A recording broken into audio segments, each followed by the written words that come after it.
ছাত্র জনতার গণ অভ্যুত্থানে দেশে ফ্যাসিবাদের পতন হলেও এখনও ষড়যন্ত্র অব্যাহত রয়েছে বলে অভিযোগ করেছেন বিএনপির মহাসচিব মির্জা ফখরুল ইসলাম আলমগীর। আর বিএনপির নাম ভাঙিয়ে দেশের বিভিন্ন জায়গায় আওয়ামী লীগের নেতাকর্মীরা দখলদারিত্ব করছে বলে অভিযোগ করেছেন বিএনপির স্থায়ী কমিটির সদস্য সেলিমা রহমান। এছাড়া অন্তর্বর্তী সরকারকে রাষ্ট্র সংস্কারের কাজে সবাইকে সহযোগিতার আহ্বান জানান দলটির স্থায়ী কমিটির আরেক সদস্য ডক্টর এজেড জাহিদ হোসেন। শুক্রবার রাজধানীতে আলাদা অনুষ্ঠানে এসব কথা বলেন তারা, জানাচ্ছেন মইদুল ইসলাম। এনজিওর কিস্তি প্রথমবার বিকাশ পেমেন্ট করলেই 20 টাকা ইনস্ট্যান্ট ক্যাশব্যাক।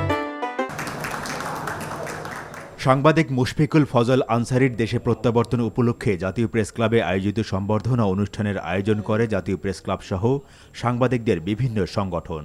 এ সময় তিনি তুলে ধরেন দেশ নিয়ে আওয়ামী লীগের নানা ষড়যন্ত্রের কথা। যাদের পতন ঘটেছে তারা আমেরিকাকে ইন্ডিকেট করে এই কথাগুলো বলে যে আমেরিকা রেজিম চেঞ্জ করেছে। আমি হলফ করে বলতে পারি আমেরিকার কোনো রেজিম বাংলাদেশে করেনি। বাংলাদেশের মানুষ, বাংলাদেশের ছাত্র জনতা তাদের সর্বোচ্চ আত্মত্যাগের মাধ্য দিয়ে এই রেজিমকে চেঞ্জ করেছে। দেশের মানুষের ঐক্য বিনষ্ট করতে আওয়ামী লীগ বিভিন্ন ধরনের ষড়যন্ত্র করছে অভিযোগ করে অনুষ্ঠানে বিএনপি মহাসচিব মির্জা ফখরুল ইসলাম আলমগীর বলেন, ঐক্যবদ্ধভাবেই এসব ষড়যন্ত্র নস্যাৎ করতে হবে। এই বিজয় তখনই আপনার সুসংগত হবে যদি আমরা এটাকে ধরে রাখতে পারি। আমাদের যে ঐক্য সৃষ্টি হয়েছিল সেই ঐক্যকে যে আমরা অটুট রাখতে পারি। আজকে খুব সুপরিকল্পিতভাবে এই ঐক্যকে বিনষ্ট করবার একটা চক্রান্ত চলছে, সেটাকে আমাদেরকে আবার রুখে দিতে হবে। এখানে আমি অনুরোধ করব সকলকে, কোনো ব্যক্তি, কোনো গোষ্ঠী বা কোনো দল এই বিষয়গুলোকে সামনে না এনে গোটা বাংলাদেশি মানুষকে, বাংলাদেশকে সামনে নিয়ে আসুন। যে সম্ভাবনা আমাদের সৃষ্টি হয়েছে সেই সম্ভাবনাকে যেন আমরা কাজে লাগাতে পারি। এদিকে বিএনপির নাম ভাঙিয়ে দেশের বিভিন্ন জায়গায় আওয়ামী লীগের নেতাকর্মীরা দখল, চাঁদাবাজি এবং নানা ধরনের অপকর্ম করছে বলে অভিযোগ করেছেন বিএনপির স্থায়ী কমিটির সদস্য সেলিমা রহমান। এখন বিএনপির নামে এই চাঁদাবাজি বিভিন্ন রকম কথা আসছে, কিন্তু আমরা বলতে চাই এগুলো কিন্তু বিএনপির নামে অনুপ্রবেশকারী বিভিন্ন আওয়ামী লীগের এরা।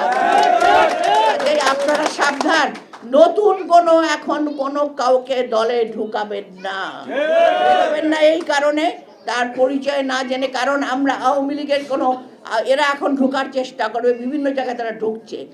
এছাড়া অন্তর্বর্তী সরকারের সংস্কার কাজে সার্বিকভাবে সহযোগিতা করতে সবার প্রতি আহ্বান জানিয়েছেন বিএনপির আরেক স্থায়ী কমিটির সদস্য ডাক্তার এজেড জাহিদ হোসেন।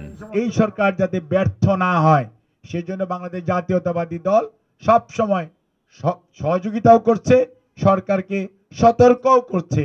যে সমস্ত জায়গায় কারেকশন করা প্রয়োজন সেগুলোর জন্য পরামর্শ দিচ্ছে।